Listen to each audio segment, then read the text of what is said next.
Hola oyentes de Radio Sefarad y bienvenidos nuevamente a Yiddishkeit, la letra viva, con Barda Fishbein. ¿Qué tal, Barda? Hola Jorge, hola a los oyentes de Radio Sefarad. Hoy vamos a tener a una escritora, a Blume Lempel, ¿no? Así es, una escritora interesante, muy interesante por lo que supuso de apertura de caminos en la literatura yiddish.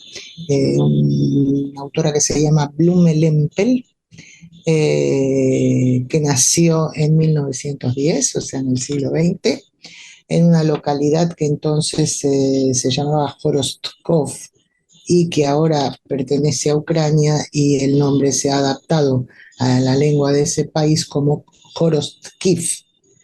En su familia se consideraba que y como muchas familias judías tradicionales, que los hijos varones debían recibir una educación cuanto más completa mejor, mientras que a las niñas, como fue su caso, no hacía falta tanta erudición, y entonces a ella solamente la enviaron a estudiar a una escuela religiosa elemental y luego a una escuela pública hebrea. Ya de adulta, tanto en Francia como en Estados Unidos, países a los que emigró, hizo lo posible para ampliar su educación, tomando clases nocturnas y utilizando otro tipo de recursos formativos. Fue en el año 1929 cuando se marchó a París y 10 años después volvió a emigrar, en este caso a Nueva York, ya con su familia, con la familia que ella había formado. Su primer relato fue publicado en Bertok, El Día, en 1943, en esa ciudad, Nueva York, y lo escribió con el seudónimo de Rochel Alpern. En Morgenfreiheit, Libertad Matinal, se publicó en forma de serial su novela Zwischen zwei Welten, Entre dos mundos, en el año 1947. Asimismo, su obra apareció en la prestigiosa Zukunft, Futuro, en 1970, o Unser ein Wort, Nuestra propia palabra, entre otras publicaciones de Nueva York. Además, en 1971, en Die Goldene Kate, La cadena de oro, editada en Tel Aviv, también se publicaron trabajos suyos, al igual que en revistas literarias de otras ciudades, entre ellas Los Ángeles. Lempel fue una pionera en la temática de la narrativa en yiddish de su época, como he dicho, como también en estilo. En su obra se aprecian elementos, porque esa fue la época que le tocó vivir, procedentes del psicoanálisis, del fluir de la conciencia. Solía utilizar el flashback y tocar aspectos humanos modernos y osados, como las relaciones incestuosas, ejemplo de lo cual es su libro Edipo en Brooklyn de 1981, o escribió sobre el interés erótico entre mujeres, así como sobre el incesto y la violencia sexual. Aunque también trató el tema de la Shoah y otros muy diversos, la mayoría ambientados en Estados Unidos, su país de adopción. Lempel fue una gran admiradora de la obra de Itzhak Leibush Pérez. Por su parte, escribir hacía que se sintiera libre. Gran parte de su obra, toda la cual fue escrita en yiddish, ha permanecido lamentablemente sin publicar ni traducir a otras lenguas. Entre sus libros que sí se publicaron podemos mencionar Arregue Funemes, Un momento de verdad, que es una recopilación de cuentos y que vio la luz en Tel Aviv en 1981 y por el que recibió el Premio Segal de Literatura Yiddish de Montreal.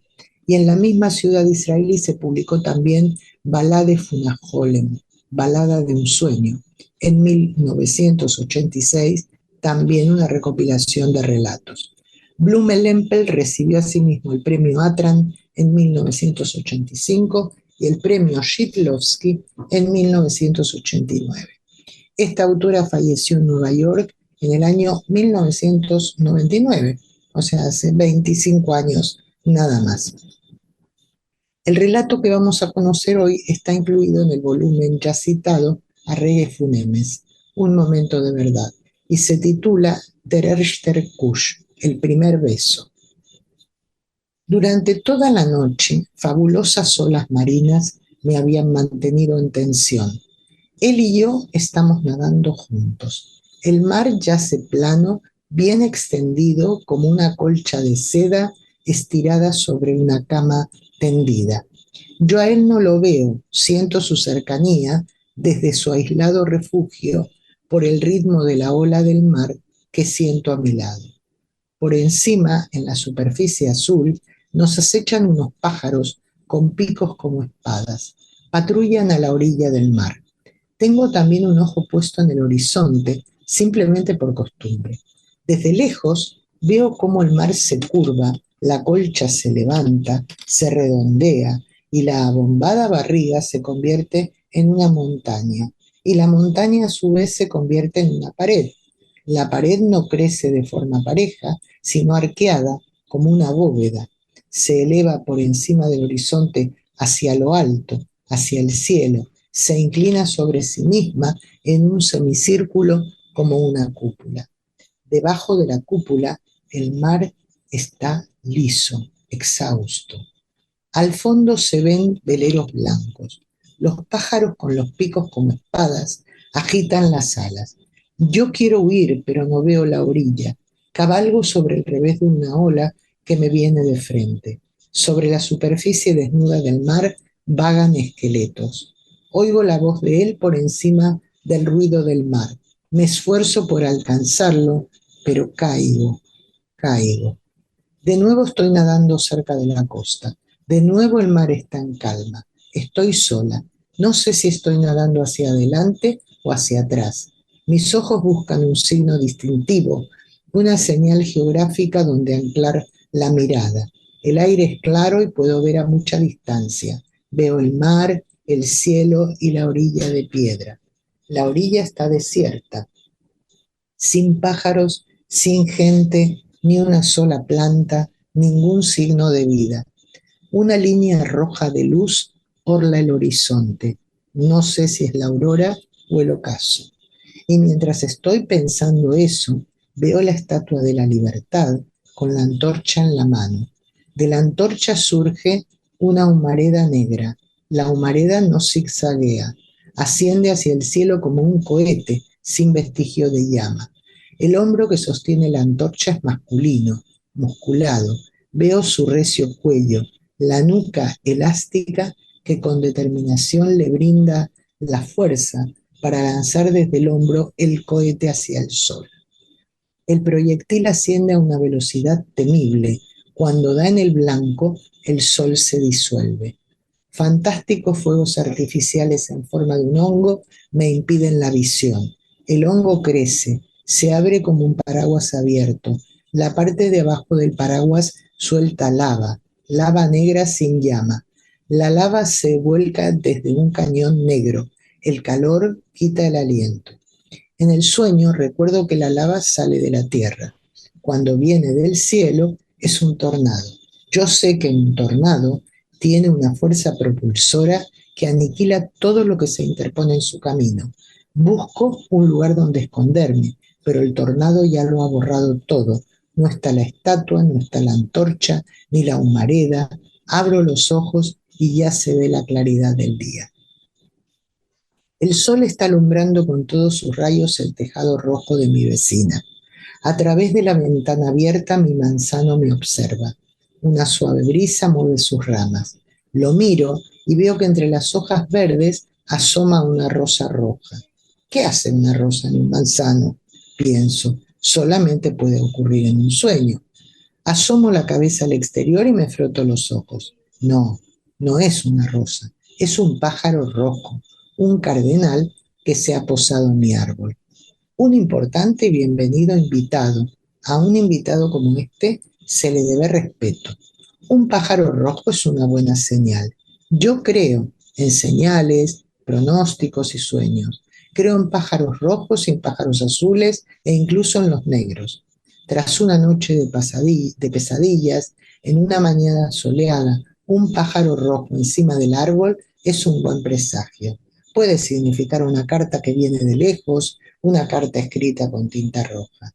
También puede significar una ganancia importante, un viaje por mar o simplemente un gusanito en la hierba que el cardenal planea tomarse como desayuno. Pero no quería admitir un pensamiento tan brutal. En alguna parte del rico huerto de agosto, en la mezcla de rojo y verde, amarillo y azul, tiene que haber otra respuesta.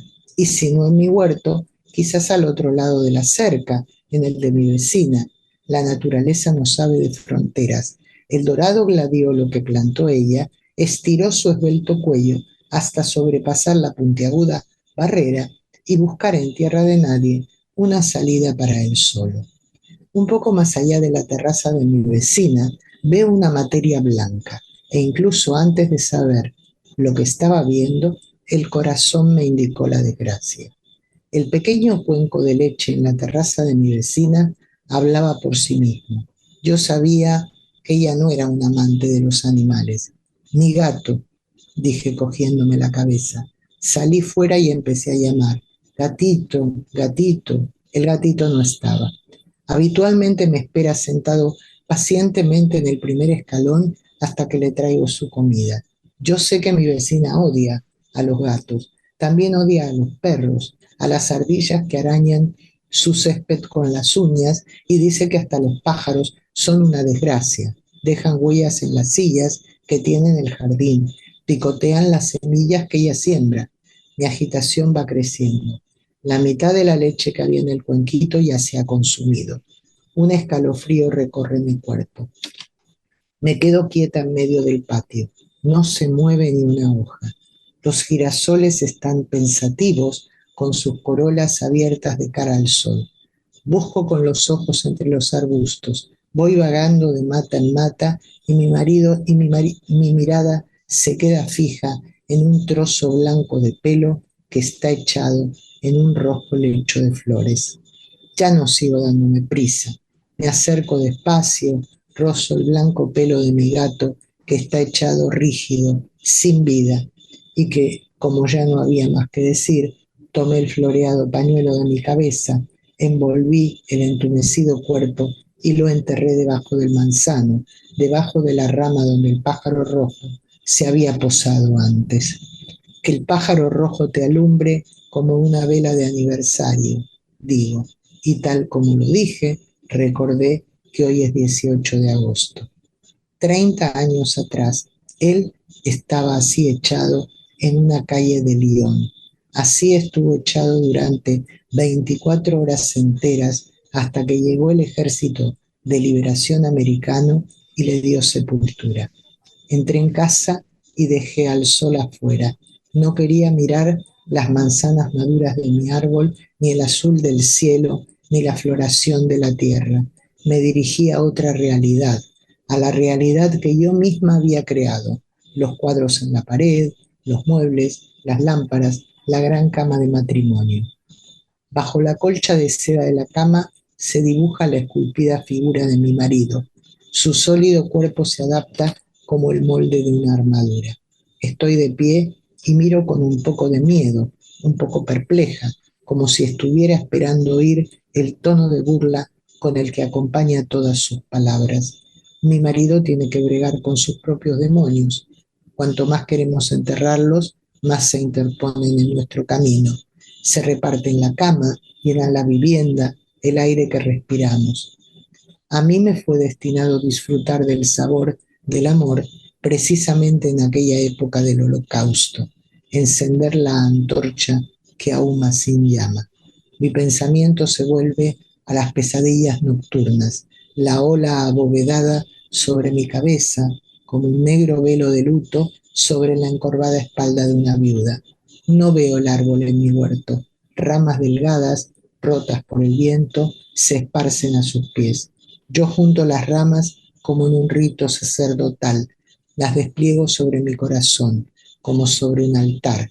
Con una vela de cera pura de abejas, enciendo un fuego por debajo de ellas. El humo que surge huele como la miel frita. Así olían los cabellos de mi amado cuando me dio el primer beso. Y este es el relato, Jorge, de Blumenempel, como ves, de profundos sentimientos. Pues nos quedamos con esta recomendación, con Blumenempel, y esperamos volver a contar con nuevas recomendaciones de literatura escrita originalmente en yiddish en próximas emisiones. Muchas gracias por habernos atendido, Barda Fishbein. Gracias a vosotros y hasta pronto, Jorge.